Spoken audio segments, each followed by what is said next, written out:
Year 1941, Tokyo.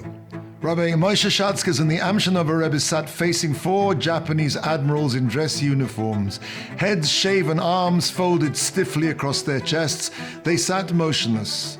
The opening formalities were brief. In fact, considering the usual length of time that Japanese formal encounters took, this was just short of insulting. Said one of the admirals, "We appreciate your coming today. We appreciate your cooperating with us." And then suddenly the opening shot. "What is the inherent evil of your people for which our friends the Germans hate you so much?" The Amshinover Rebbe said to the translator in Yiddish, "Tell him the Germans hate us because we are an Oriental people." "What does this mean? You are Asians? We are Asians." "Yes," the Rebbe agreed. "And you also on his list." In Berlin 3 or 4 years ago, a young German girl fell in love with a Japanese young man, a fine young man working at the Japanese embassy.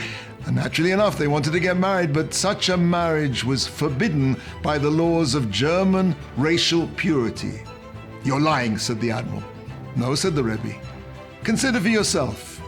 What is the image of Hitler's master race in films, documentaries, newspapers? Who is shown bringing victory home to the German fatherland?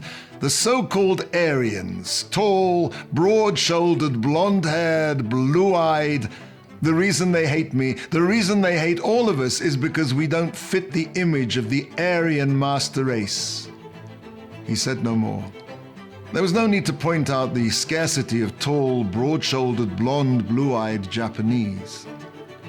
Silence. Then one of the admirals said, "Tell our Jewish guests there will now be a brief recess. Tell them we've been inexcusably inconsiderate in not allowing them time to rest from their long trip and in not offering them proper refreshments. Tell them we will meet them in 2 hours' time in a more comfortable place."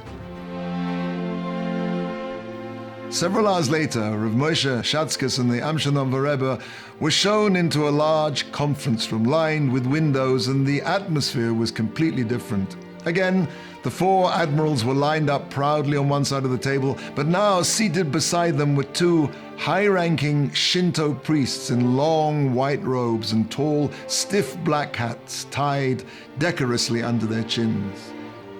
Their discussion centered almost exclusively on religion. Comparisons and contrasts between Shinto and Judaism, extended explanations of the theory of the common origin that the Japanese were descended in part from one of the 10 lost tribes, and that they'd come to Japan, that the theory went that Moshe had actually come to Japan himself to learn the wisdom of ancient Shinto during the 40 days when he was on Mount Sinai receiving the Torah from God.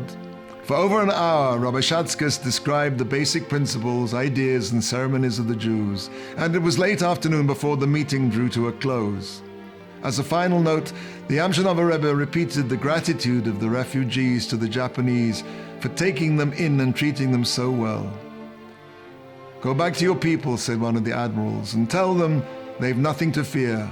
We, Japanese, will do our utmost to provide for your safety and peace. You have nothing to fear while in Japanese territory." It's interesting to reflect that apart from receiving the Torah on Sinai, Moshe was incidentally providing a scenario that thousands of years later would rescue his great-great-great-grandchildren from the Nazi inferno.